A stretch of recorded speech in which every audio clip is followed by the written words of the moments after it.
Magsitayo na po ang lahat.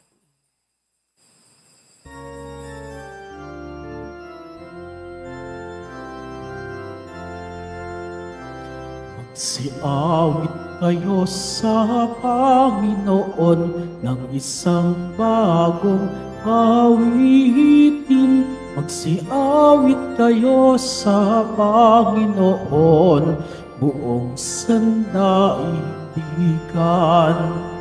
Awitan ang Panginoon at purihin ang kaniyang ngalan. Ipahayag ang kaniyang pagliligtas sa lahat ng panahon. Magsiawit kayo sa Panginoon ng isang bagong awitin. Magsiawit kayo sa Panginoon, buong sandaigdigan. Sa ngalan ng Ama, ng Anak at ng Espiritu Santo, Amen. sumainyo ang Panginoon. At sumaiyo rin. Mga kapatid, aminin natin ang ating mga kasalanan upang tayo ay maging marapat gumanap sa banal na pagdiriwang.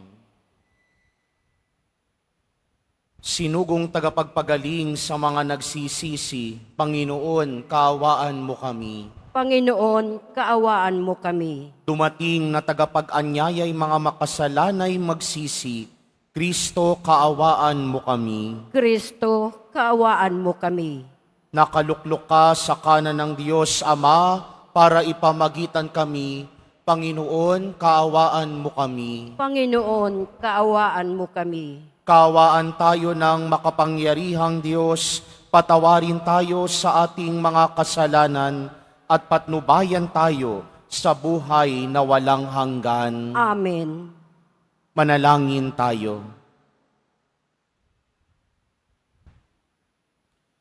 Ama naming makapangyarihan, itaguyod mo ang aming ginagampanan, alinsunod sa iyong kalooban, upang sa ngalan ng anak mong mahal, kami maging marapat magkaroon ng karagdagan sa aming paggawa ng mga kabutihan.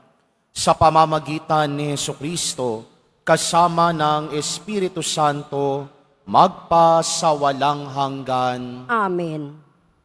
Magsiupo na po ang lahat. Pagbasa mula sa sulat sa mga Hebreo. Bawat saserdote ay nakatayong naglilingkod araw-araw at naghahandog ng iyon at iyon ding mga hain. Subalit, hindi makapapawi ng kasalanan ang mga haing iyon.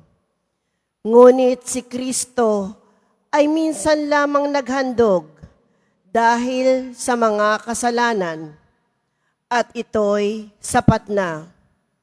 Pagkatapos, lumuklok siya sa kanan ng Diyos at naghihintay siya ron hanggang lubusang pasukuin sa kanya ng Diyos ang kanyang mga kaaway. Sa makatuwid, sa pamamagitan ng isa lamang paghahandog, ay kanyang pinapaging banal magpakailanman ang mga nililinis niya. Ang Espiritu Santo'y nagpapatotoo rin sa atin tungkol dito. Unay sinabi niya, ito ang aking magiging tipan sa kanila pagdating ng mga araw na iyon, sabi ng Panginoon. Iuukit ko sa kanilang puso ang aking mga utos at itatanim ko ang mga ito sa kanilang mga isip. At kanya ring sinabi pagkatapos, hindi ko na aalalahanin pa ang kanilang mga kasalanan at mga kasamaan, sapagkat ipinatawad na ang mga kasalanan. Hindi na kailangan pang maghandog dahil sa kasalanan. Ang salita ng Diyos. Salamat sa Diyos. Ika'y paring walang hanggan, katulad ni Melchizedek. Ika'y paring walang hanggan, katulad ni Melchizedek. Sinabi ng poon sa hari ko't Panginoon, maupo ka sa kanan ko, hanggang ang kaaway mo ay lubos na mapasuko, pagkat iyong matatalo.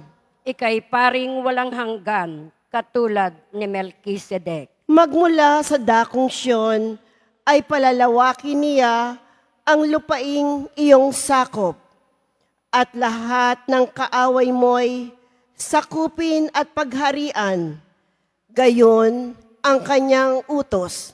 Ika'y paring walang hanggan, katulad ni Melchizedek. Sasamahan ka ng madla kung dumating ang panahong lusubin ka ng kaaway. Magmula sa mga bundok, lalabas at sasamahan ka ng mga kabataan. Ika'y paring walang hanggan, katulad ni Melchizedek. Panginooy may pangako na ito'y tiyak mangyayari. Ganito ang kanyang saysay. Katulad ni Melchizedek, gagawin kang saserdote na hindi ka wawakasan. Ika'y paring walang hanggan, katulad ni Melchizedek. Magsitayo na po ang lahat.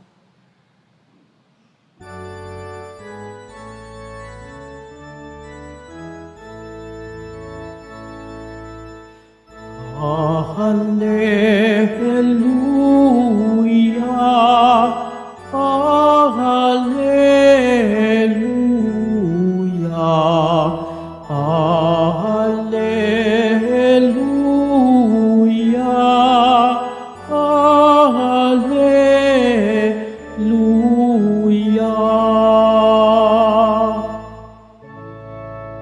Salita ng Diyos ang buto na tanim ni Jesucristo upang tumubo sa tao. Hallelujah, Hallelujah, Hallelujah, Hallelujah.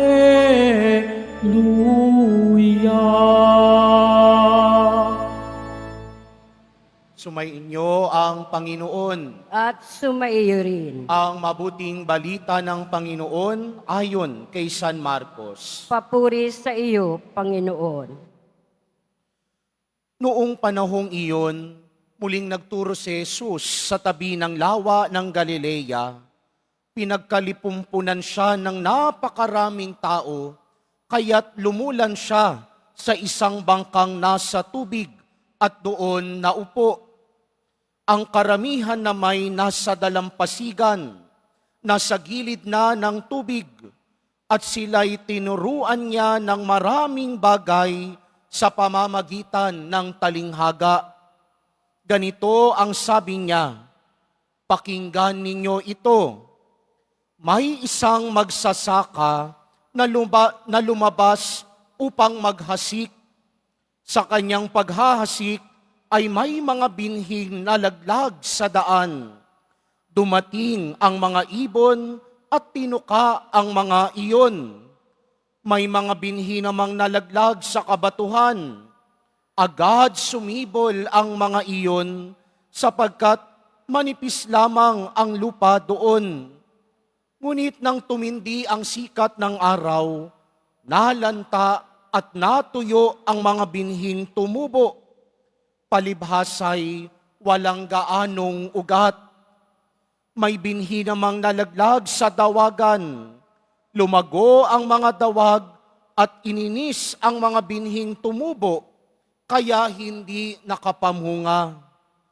At may binhing nalaglag sa matabang lupa, at ito'y tumubo, lumago at nag-uhay na mainam. May uhay na tig-tatlumpu, tig-aanim na po, at tig-sasandaan ang butil. Sinabi pa ni Jesus, ang may pandinig ay makinig. Nang nag-iisa na si Jesus, ang ilang nakarinig sa kanya ay lumapit na kasama ang 12 at hiniling na ipaliwanag ang talinghaga. Sinabi niya, sa inyo'y ipinagkaloob na malaman ang lihim tungkol sa paghahari ng Diyos. Ngunit sa iba, ang lahat ng bagay ay itinuturo sa pamamagitan ng talinghaga.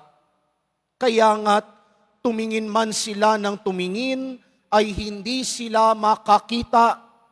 Makinig man ng makinig, ay hindi makaunawa.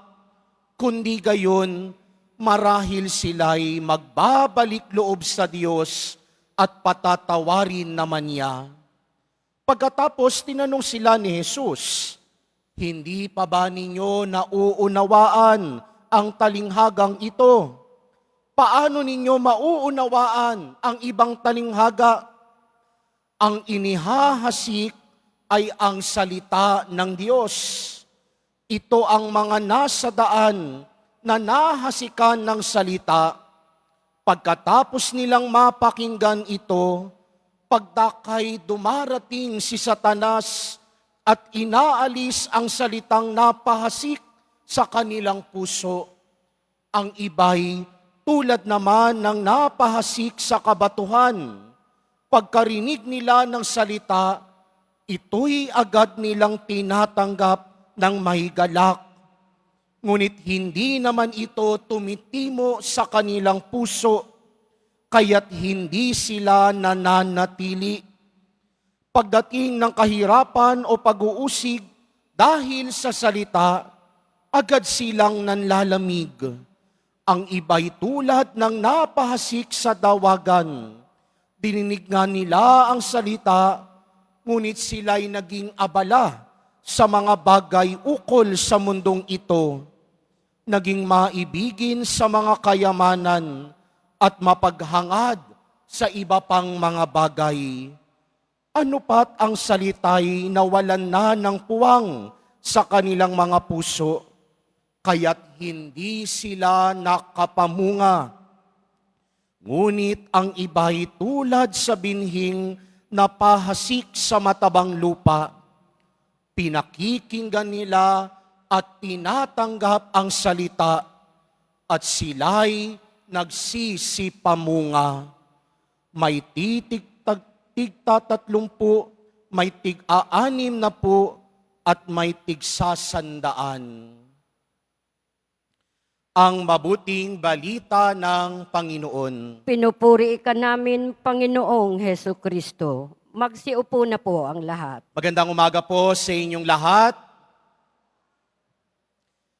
Gaano ba natin pinahahalagahan ang mga bagay na meron tayo?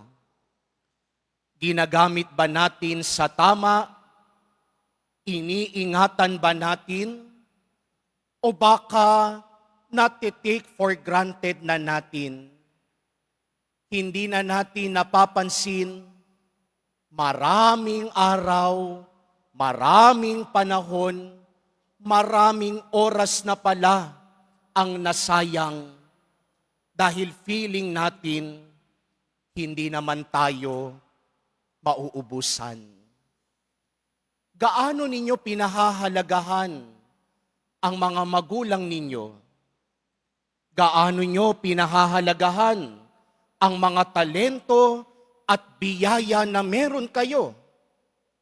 Gaano nyo pinahahalagahan ang Diyos? Dahil kung sa mga maliliit na bagay ay hindi na tayo mapagkakatiwalaan, paano pa kaya kung pagkatiwalaan tayo sa mga malalaking bagay? Gaano ba ninyo pinahahalagahan ang mga bagay, mga tao, mga talento, at mga biyaya na meron tayo. Sa Ebanghelyo, ipinaliwanag ni Jesus ang talinghaga ng manghahasik ng binhi. Ang binhing inihasik ng manghahasik ay pumapatungkol sa salita ng Diyos. At ang mga lupa sa daan na nahasikan ng salita ay pumapatungkol sa mga taong nakikinig sa salita. Sabi sa talinghaga ni Jesus, may mga taong nakikinig sa salita pero hindi tumitimo sa kanilang puso. Meron din namang mga taong nakikinig, tinatanggap ang salita, pero abala naman sa mga makamundong bagay, naging maibigin sa kayamanan, at naging mapaghangad sa ibang bagay. Pero ang nais puntuhin ni Jesus dito sa Ebanghelyo ay yung mga taong nakinig, tumanggap, at nagsipamunga. Hindi nanatili sa pakikinig, pero naisalin sa kilos, sa gawa, sa malasakit, sa kapwa. Kaya nga ang mga taong ito ay totoong nakikinig sa salita ng Diyos. Dahil ang pinakikinggan nila ay hindi lamang para sa sarili nila. Maliwanag sa kanila na sila ay katiwala lamang. Ipinagkatiwala lamang sa kanila ang kanilang natanggap at napakinggan. Kaya wala silang karapatang angkinin at ipagyabang ito sa iba. Dahil ang isang mabuting katiwala, ibinabahagi rin sa iba ang bagay, ang talento, ang biyaya na ipinagkatiwala at ibinahagi lang din naman sa Kanya. Tayo kung minsan papasok sa kanang tenga, lalabas naman sa kaliwang tenga. Kunyaring nakikinig, kunyaring tatango-tango, kunyaring nauunawahan at iniintindi at isinasa puso. Pero wala naman sa puso talaga ang pinakikinggan. Papasok sa kanang tenga, lalabas sa kaliwang tenga. Pero mahigpit na ipinagdiinan ni Jesus, kung tayo ay totoong nakikinig sa salita ng Diyos, kung tayo ay totoong tumatanggap sa salita ng Diyos, dapat inuudyok tayo nito na maibahagi rin sa iba at sa kapwa. Kaya balikan ko ang tanong ko kanina. Gaano nyo ba pinahahalagahan ang mga maliliit na bagay na meron kayo? Baka dahil kung minsan hindi na natin napapansin, maraming oras at panahon na ang nasayang dahil hindi naman tumimo, hindi man naikintal, hindi man natin na isabuhay ang mga bagay na meron tayo. Naging madamot, naging makasarili. Pero ito ang paalaala ni Jesus Nazareno.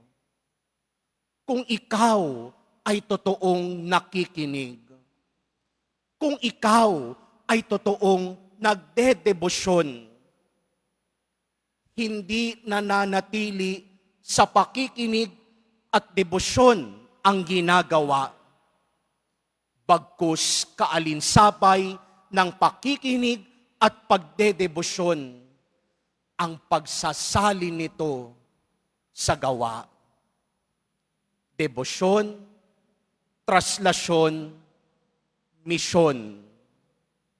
Yan ang pagsasabuhay at pagbibigay saysay sa salita ni Jesus na Nazareno na ating pinakinggan ngayon. Magsitayo na po ang lahat.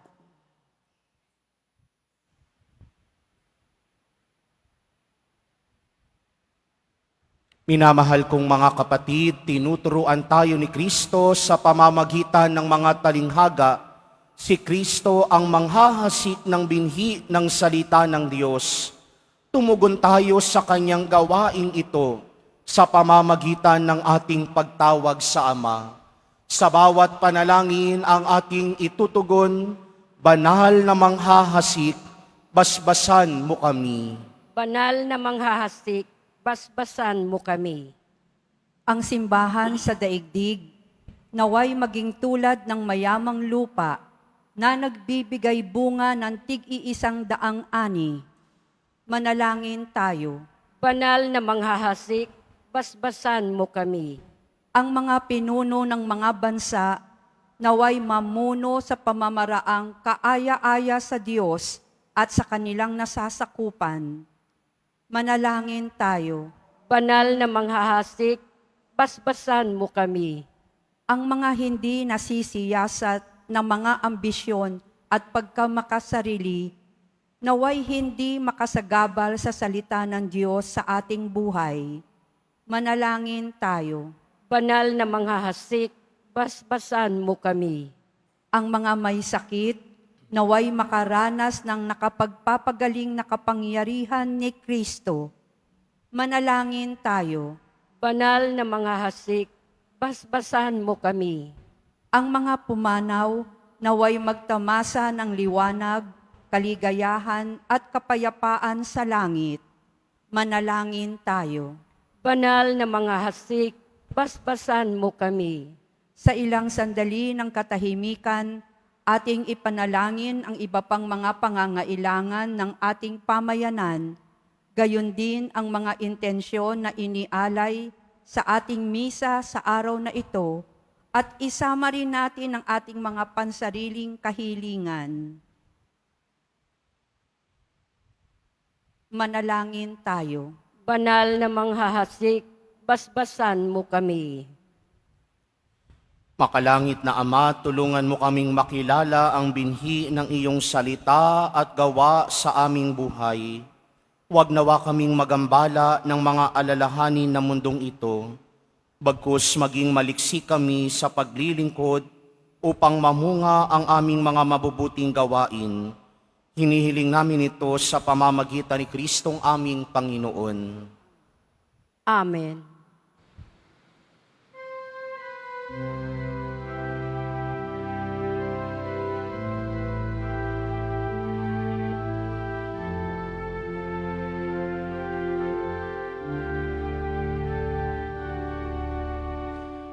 Ang maihandog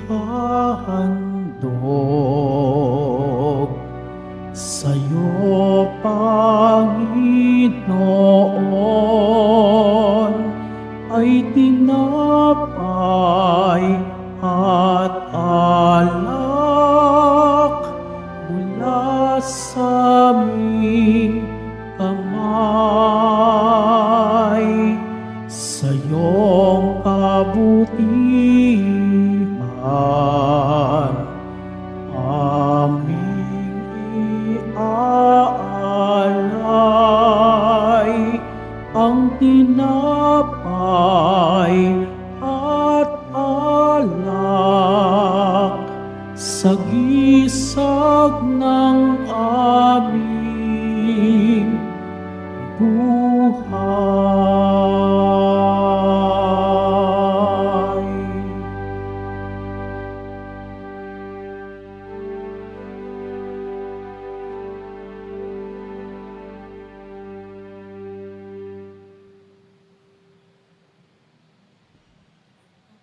Manalangin kayo mga kapatid upang paghahain natin ay kalugdan ng Diyos amang makapangyarihan. Tanggapin nawa ng Panginoon itong paghahain sa iyong mga kamay, sa kapurihan niya at karangalan, sa ating kapakinabangan at sa buong sambayanan niyang banal. Ama naming lumikha, tanggapin mong malugod ang aming mga handog. Ngayong ang kabanalan ay iyong dulot, kami sumasamo sa iyo't lumuluhog upang kaligtasan iyong ipagkaloob sa pamamagitan ni Jesucristo kasama ng Espiritu Santo magpa sa walang hanggan. Amen. Sumainyo ang Panginoon. At sumaiyo rin. Itaas sa Diyos ang inyong puso at diwa. Itinaas na namin sa Panginoon. Pasalamatan natin ang Panginoong ating Diyos. Marapat na siya ay pasalamatan. Ama naming makapangyarihan, tunay ngang marapat na ikaw ay aming pasalamatan sa iyong paglingap at kagandahang loob. Ang tao'y nilikha mo't pinangasiwa sa sansinukob. Sa hangad mong siya'y iwastong lubos, siya'y pinagdusa mo sa kanyang pagtalikod. Sa iyong paggiliw, iyong ipinahintulot na makabalik siya sa pamamagitan ni Kristo Jesus. Kaya kaisa ng mga anghel na nagsisiawit ng papuri sa iyo, nang walang humpay sa kalangitan, kami nagbubunyi sa iyong kadakilaan. Santo, Santo, Santo, Panginoong Diyos ng mga hukbo, napupuno ang langit at lupa ng kadakilaan mo. Usana sa kaitaasan, pinagpala ang naparirito sa ngalan ng Panginoon. Usana sa kaitaasan, magsiluhod po ang lahat. Ama naming banal, ikaw ang bukal ng tanang kabanalan. Kaya't sa pamamagitan ng iyong Espiritu, gawin mong banal ang mga kaloob na ito upang para sa amin maging katawan at dugo ng aming Panginoong Hesukristo. Bago niya pinagtiis ang kusang loob na maging handog, hinawakan niya ang tinapay, pinasalamatan kaniya, pinaghati-hati niya ayon, iniabot sa kanyang mga alagad at sinabi, tanggapin ninyong lahat ito at kanin. Ito ang aking katawan na ihahandog para sa inyo.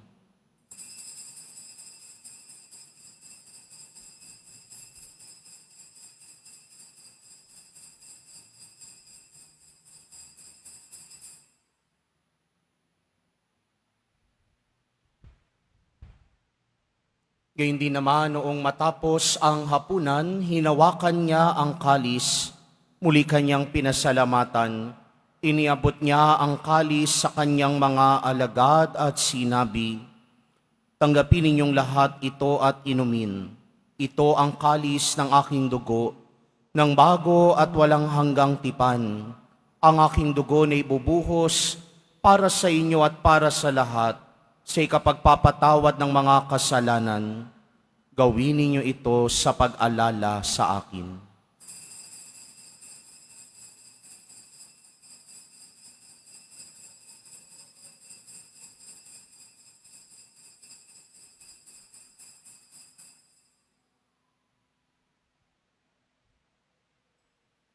Magsitayo na po ang lahat. Ipagbunyi natin ang misteryo ng pananampalataya. Si Kristo'y namatay, si Kristo'y nabuhay, si Kristo'y babalik sa wakas ng panahon.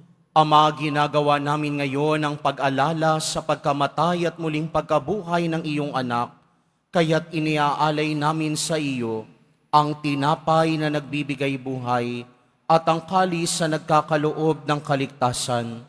Kami nagpapasalamat dahil kami iyong minarapat na tumayo sa harap mo para maglingkod sa iyo.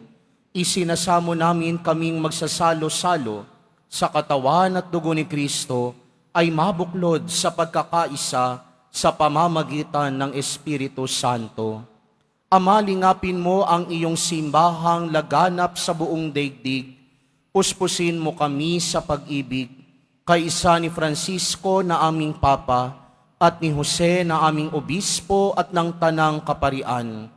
Alalahanin mo rin ang mga kapatid naming nahimlay na may pag-asang sila'y muling mabubuhay, gayon din ang lahat ng mga pumanaw.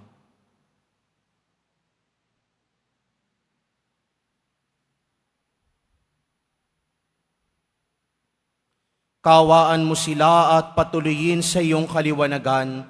Kawaan mo at pagindapatin kaming lahat na makasalo sa iyong buhay na walang wakas, kaisa ng mahal na Birheng Maria na ina ng Diyos, ng kabiyak ng puso niyang si San Jose, kaisa ng mga apostol, ni San Juan Bautista at ng lahat ng mga banal na namuhay dito sa daigdig ng kalugod-lugod sa iyo, maipagdiwang nawa namin ang pagpupuri sa ikararangal mo sa pamamagitan ng iyong anak na aming Panginoong Hesukristo. Sa pamamagitan ni Kristo, kasama niya at sa Kanya, ang lahat ng parangal at papuri ay sa iyo, Diyos Amang makapangyarihan, kasama ng Espiritu Santo, magpasawalang hanggan. Amen. Sa tagubili naman nakagagaling na utos at turo ni Jesus na Panginoon natin at Diyos, ipahayag natin ng lakas loob. Ama namin, sumasalangit ka, sambahin ang ngalan mo, mapasa amin ang kaharian mo, sundin ang loob mo dito sa lupa para ng sa langit. Bigyan mo kami ngayon ng aming kakanin sa araw-araw at patawarin mo kami sa aming mga sala para ng pagpapatawad namin sa nagkakasala sa amin. At huwag mo kami pahintulot sa tukso at iadya mo kami sa lahat ng masama. Amen. Hiniling namin kaming iadya sa lahat ng masama, pagkalooban ng kapayapaan araw-araw, iligtas sa kasalanan at ilayo sa lahat ng kapahamakan, samantalang aming pinananabikan ang dakilang araw ng pagpapahayag ng tagapagligtas naming si Hesukristo. Sapagkat iyo ang kaharian at ang kapangyarihan at ang kapurihan, magpakailanman. Amen. Panginoong Hesukristo, sinabi mo sa iyong mga apostol, kapayapaan ang iniiwan ko sa inyo, ang aking kapayapaan ang ibinibigay ko sa inyo. Tunghayan mo ang aming pananampalataya at huwag ang aming pagkakasala. Pagkalooban mo kami ng kapayapaan at pagkakaisa ayon sa iyong kalooban, kasama ng Espiritu Santo, magpasawalang hanggan. Amen. Ang kapayapaan ng Panginoon ay laging sumainyo. At sumayo rin. Magbigayan kayo ng kapayapaan sa isa't isa.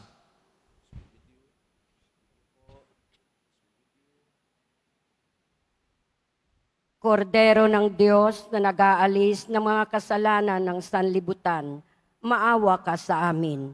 Kordero ng Diyos na nag-aalis ng mga kasalanan ng sanlibutan, maawa ka sa amin. Kordero ng Diyos na nag-aalis ng mga kasalanan ng sanlibutan, ipagkaloob mo sa amin ang kapayapaan. Magsiluhod po ang lahat.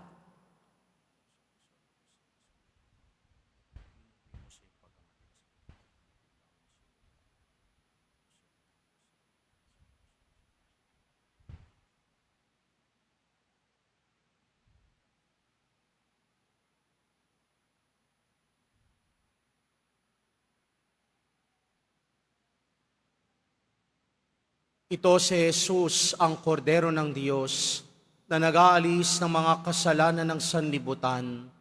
Papapalad ang mga inaanyayahan sa kanyang piging. Panginoon, hindi ako karapat-dapat na magpatuloy sa iyo. Ngunit sa isang salita mo lamang ay gagaling na ako.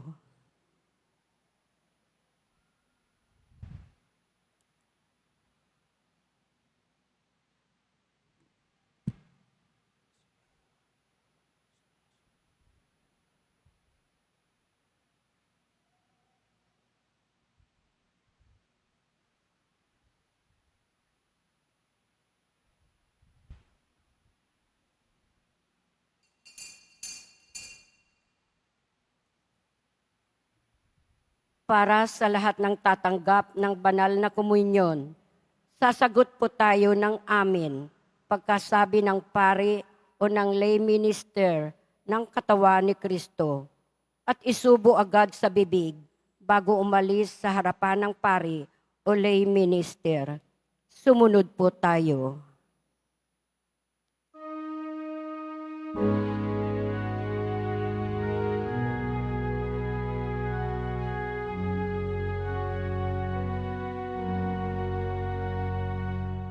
Handa kong ialay ang aking buhay, alang-alang sa aking mga tupa.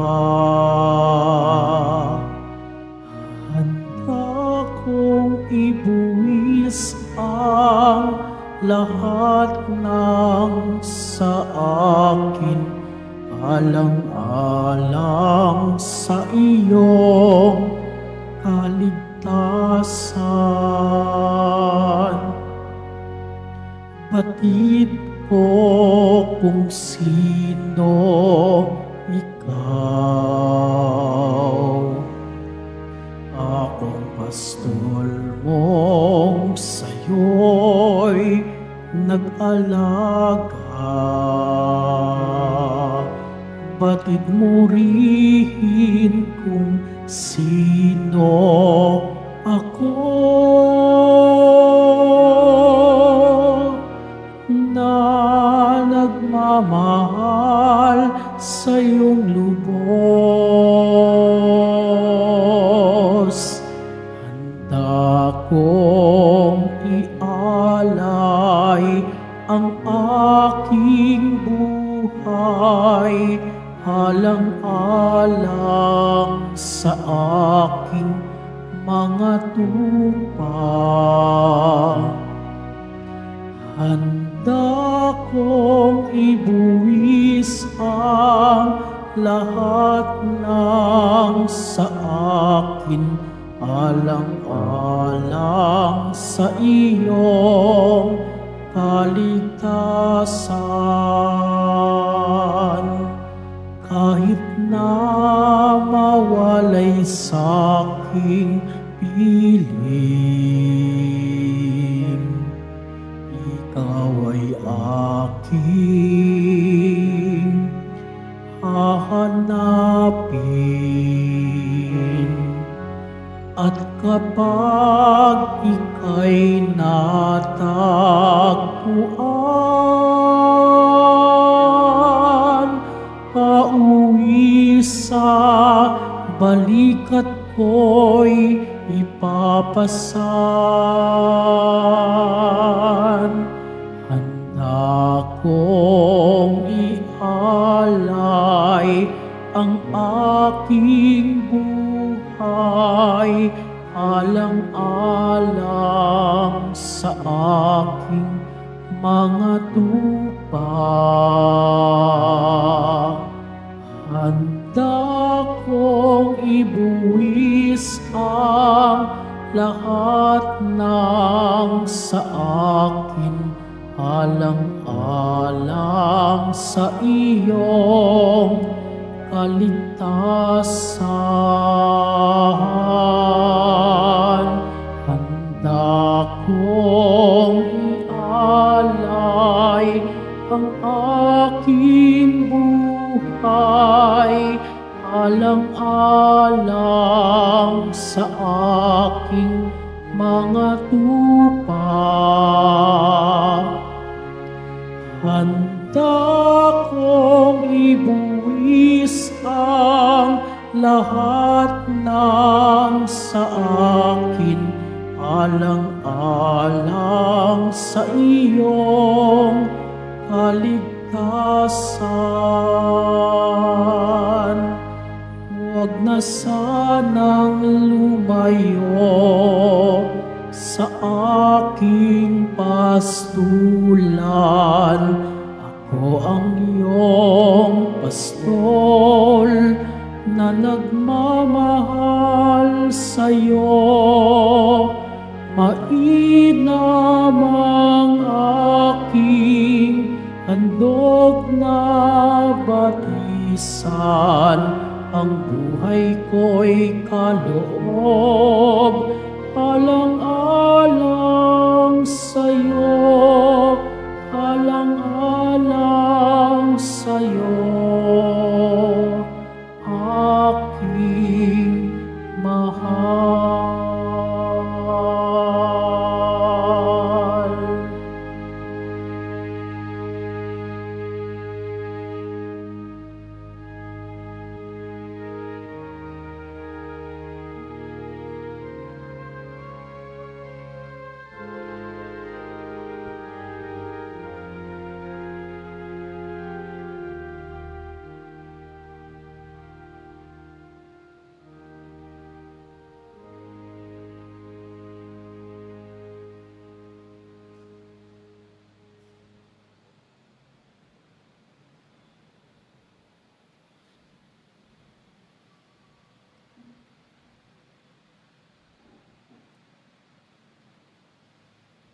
Announcement.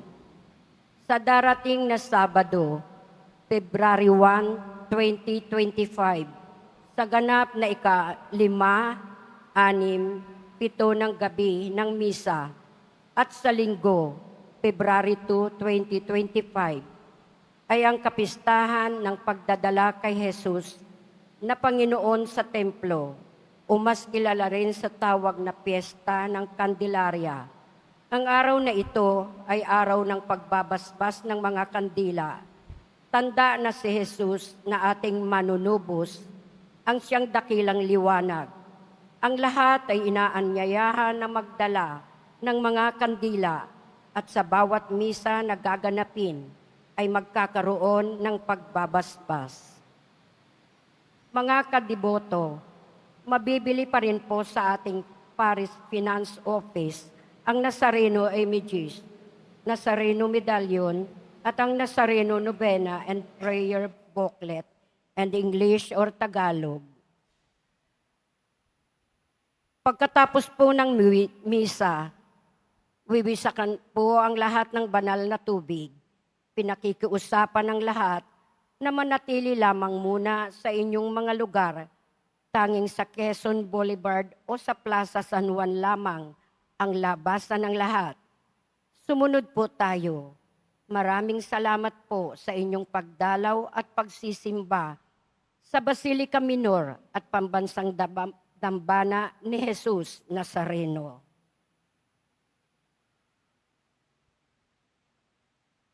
Magsitayo na po ang lahat.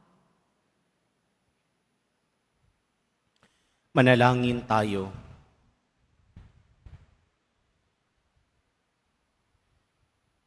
Ama naming mapagmahal, ipagkaloob mong sa aming pakikinabang sa iyong kagandahang loob na bumubuhay, lagi nawa naming maikarangal ang iyong pagpapalang sa amin ay ibinigay.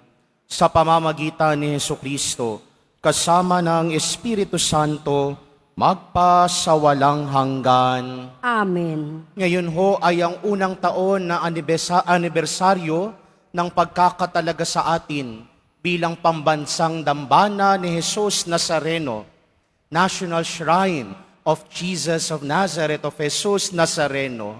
Nawa ang malaking biyayang ito maibahagi rin natin sa iba, maibahagi natin sa pamamagitan ng pagiging imahe ni Jesus Nazareno sa kapwa at mga kapitbahayan natin. Yan ang napakalaking biyayang ipinagkatiwala sa atin ngayon. Nawa lagi tayong mamunga at maging mabubuting katiwala rin sa mga bagay na ito.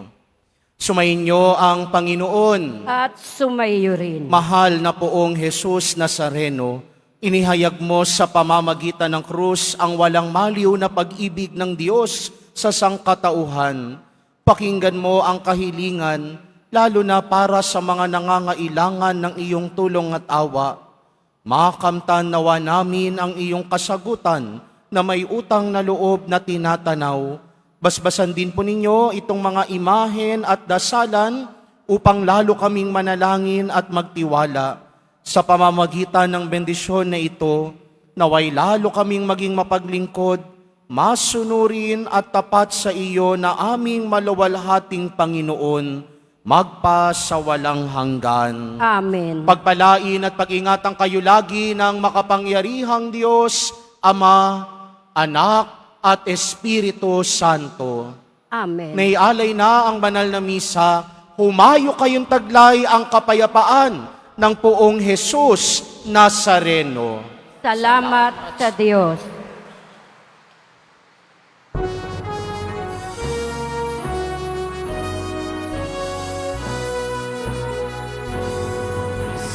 Padre Jesus Nazareno, sinasamba ka namin, pinipintuho ka namin, aral mo aming buhay at kaligtasan. So Padre Jesus Nazareno, iligtas mo kami sa kasalanan. Ang puso namatayan ay sagisag ng aming kaligtasan. Nuestro Padre Jesus Nazareno, dinarangal ka namin. Nuestro Padre Jesus Nazareno, niluwalhati ka namin. Nuestro Padre Jesus Nazareno, dinarangal ka namin. Nuestro Padre Jesus Nazareno, niluluwalhati ka namin.